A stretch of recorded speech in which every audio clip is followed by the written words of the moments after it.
Imagine this.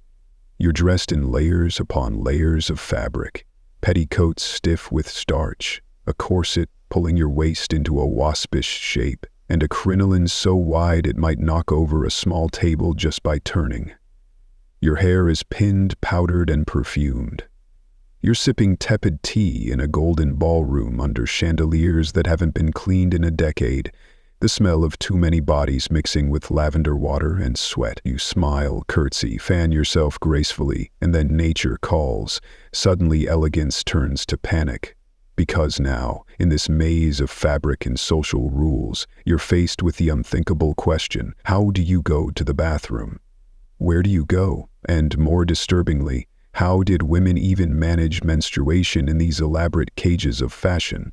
Welcome to the Victorian era, an age romanticized in novels, art, and films.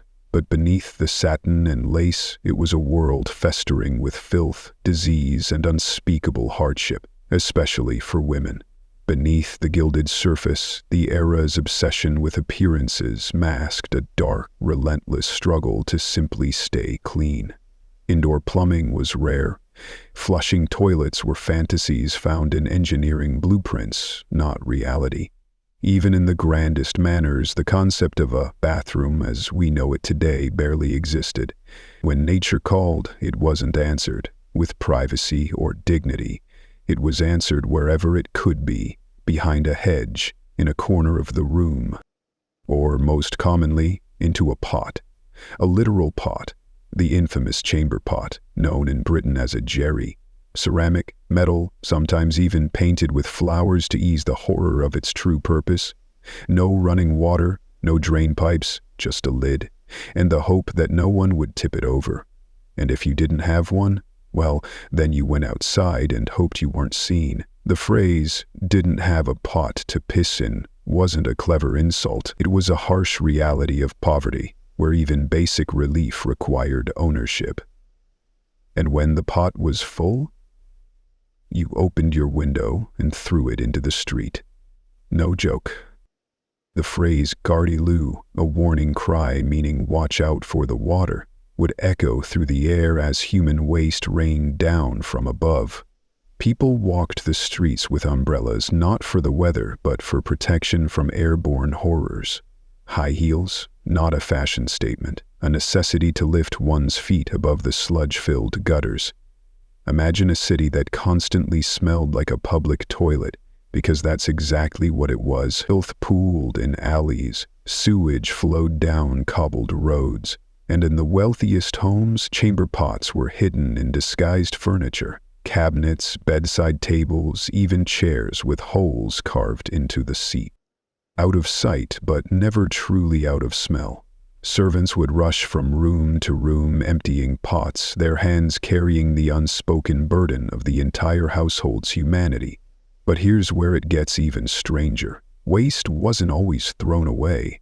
During wartime, particularly the Napoleonic Wars and the English Civil War, the government sent agents door to door collecting it. Why? Because urine, rich in ammonia and nitrates, was refined into saltpeter, one of the key ingredients in making gunpowder. Yes, your pee was literally helping to fuel war. Every household became a silent supplier for the battlefield. And amid this chaos were the women, trapped in layers of silk and steel, expected to be graceful, clean, modest. But the reality of their daily hygiene was anything but. In fact, for much of the Victorian era, underpants, knickers simply didn't exist for women. The logic was strange, yet disturbingly practical. With so many layers between a woman and the outside world, no one could see beneath her skirt, and lifting all that fabric just to urinate? Unthinkable. So, early Victorian women often wore nothing underneath at all. No underwear, no drawers, just a split in the layers that allowed them to relieve themselves without undressing. Later, when modesty finally began to catch up with fashion, partly because strong winds kept flipping skirts and exposing backsides, drawers were introduced. But these were crotchless. 2 pant legs tied at the waist, open in the middle, with nothing covering the most private parts. The design wasn't about exposure, it was about practicality. When you squatted, the fabric parted like stage curtains, allowing for easier access. And this leads us to the question no one dared ask in polite society. What about menstruation? Imagine it, no pads, no tampons, no running water, no privacy, just a woman, her cycle, and a mountain of fabric. So how did they manage? The answer is both ingenious and heartbreaking. Most women used reusable cloth pads, rags essentially, that were washed and rewashed in silence. Others used nothing at all, allowing their flow to be absorbed by layers of undergarments or even their dresses. Some historians believe that many Victorian women practiced menstrual seclusion, staying indoors during their periods to hide any stains or odor. Stigma was so powerful that young girls were rarely told what to expect. Menstruation arrived as a terrifying, bloody shock, and then was never discussed again. Blood was considered impure, unclean, a sign of weakness, and in a world obsessed with modesty, any sign of menstruation was a threat to a woman's virtue. Girls were taught to suffer in silence, to mask their discomfort with politeness, to never complain, and yet they endured, day after day, month after month, year after year, draped in velvet and brocade, smiling at tea parties, dancing in grand halls, while beneath their gowns they were quietly bleeding, sweating, aching, and hiding everything. They weren't just surviving, they were acting, performing the role society demanded. And when you peel back the layers, quite literally, you find not just discomfort but something far more haunting. A world that valued appearances over truth. Cleanliness was an illusion. Dignity was a performance, and beneath it all lay the raw, suppressed realities of human existence. Filth, blood, waste, and the unbearable pressure to pretend it didn't exist. But here's the thing history rarely admits. This wasn't just a Victorian problem. It was a reflection of humanity's long, slow war against the body itself. A battle between what we are and what we pretend to be. And so we return, not to the glittering ballrooms or manicured gardens of Victorian grandeur, but to the hidden corridors of their lives, where dignity clashed with bodily truth, and every elegant moment came at the cost of silent suffering. By now you know the chamber pot was not a myth. The filth wasn't symbolic. It was real. It stained the skirts, clung to the shoes, and crept into every corner of society. But the story doesn't end at the bedroom door, or beneath the bustle of a gown. In fact, what lies beyond that veil is even darker. That when cleanliness fails, disease follows, and in the Victorian age, death often came quietly, disguised as etiquette, masked by perfume, and made polite by denial. While the upper class whispered behind handkerchiefs, the lower class drowned, sometimes literally, in the sewage of a crumbling system. London, 1858. The Great Stink. The Thames River, the lifeblood of the city, had become a slow-moving stream of human waste, animal carcasses, rotting food, and industrial runoff. The smell was so overpowering that Parliament had to hang soaked curtains in lime chloride just to continue meeting. The very foundations of civilization were steeped in their own excrement, and out of that toxic stew emerged one of the deadliest killers of the 19th century, cholera. No one understood it at first. Some thought it was airborne, carried by the evil-smelling vapors known as miasma. Doctors prescribed perfumes and flowers, suggesting people breathe through lace to ward off the stench. But the real cause? Contaminated water. Human waste seeping into the very wells people drank from. In a city where Gardialou had been the morning anthem, every cup of water became a loaded gun. Entire families wiped out in days. Children vomiting, dehydrated to bone and skin, eyes sunken. Mothers collapsing beside cradles, fathers digging graves faster than they could pray. And yet, amid this horror, the upper class clung tighter to appearances. They sprayed more perfume, they hosted more parties, they ordered their servants to scrub marble staircases while ignoring the rot beneath. But the truth is, disease doesn't recognize silk. It doesn't care for titles, and when cholera swept through, it didn't politely knock, it invaded.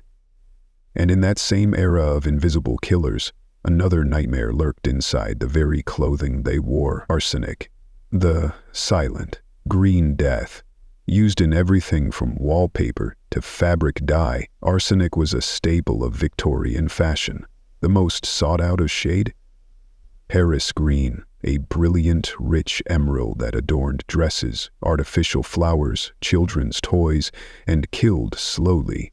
Women who wore arsenic-laced gowns developed rashes, lesions, hair loss. Milliners, those who crafted hats and floral accessories, often died young, their hands blistered, their lungs scarred from inhaling poisonous dust. Yet the trend continued. Green was the color of sophistication, a mark of elegance, and people chose beauty over safety again and again, just like they did with corsets worn tighter until ribs cracked and organs shifted. Some women fainted daily. Others simply adapted to pain, calling it grace. Postmortems found livers misshapen, stomachs displaced, lungs compressed into unnatural shapes, but no one questioned it. In fact, mothers laced their daughters from as young as 5, training their bodies to obey, to shrink, to conform. The corset was not just a garment, it was a symbol of control, of purity, of a world where even the body had to be silenced. And nowhere was that silence more deafening than in the medical world. Victorian medicine, while advancing in some ways, still treated between science and superstition. Doctors treated women's emotional distress with terrifying remedies. Hysteria, an umbrella term for everything from depression to anxiety to sexual frustration, was considered a woman's disease. The cure? Institutionalization. Forced pelvic massages, ice baths, electric shocks, even surgical removal of the uterus. A woman who wept too much, who disobeyed, who simply didn't fit the mold, could be locked away, sometimes forever. And asylums weren't hospitals. They were warehouses of the forgotten. The walls echoed with screams no one wanted to hear. Women pacing endlessly, starved, restrained, left to rot in the name of propriety. Their crime? Feeling too much in a world that demanded silence. But perhaps the cruelest twist was that even in death, the Victorian obsession with appearances continued. Funerals were lavish. Mourning had a dress code. Black crepe, veils, gloves. A widow was expected to mourn for years, even decades.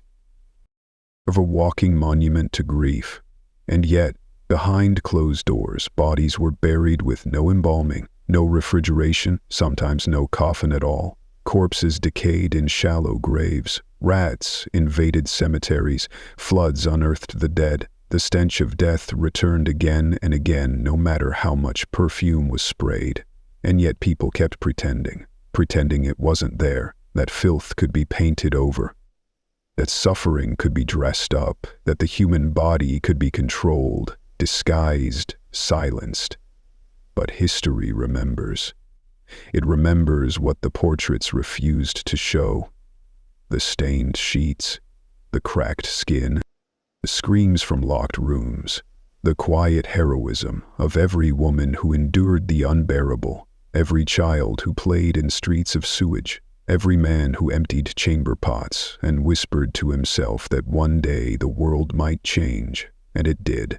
Eventually, sewers were built, toilets installed, hygiene redefined. But even today, remnants of that era linger in how we talk about our bodies, in what we hide, in what we shame. The Victorian world may be buried in time, but its ghosts remain. Not in haunted houses, but in expectations, in silence, in the quiet pressure to endure discomfort for the sake of appearance. And so, the next time you look at an old photograph, the elegant woman in black lace, the gentleman in top hat, the child stiffly posed with a porcelain doll, remember what they don't show. Remember what was beneath. because history doesn't whisper to flatter us. It whispers to remind us that beauty can mask suffering, that progress is soaked in pain, and that behind every curtain, every corset, every crinoline was a beating heart, desperate to be heard,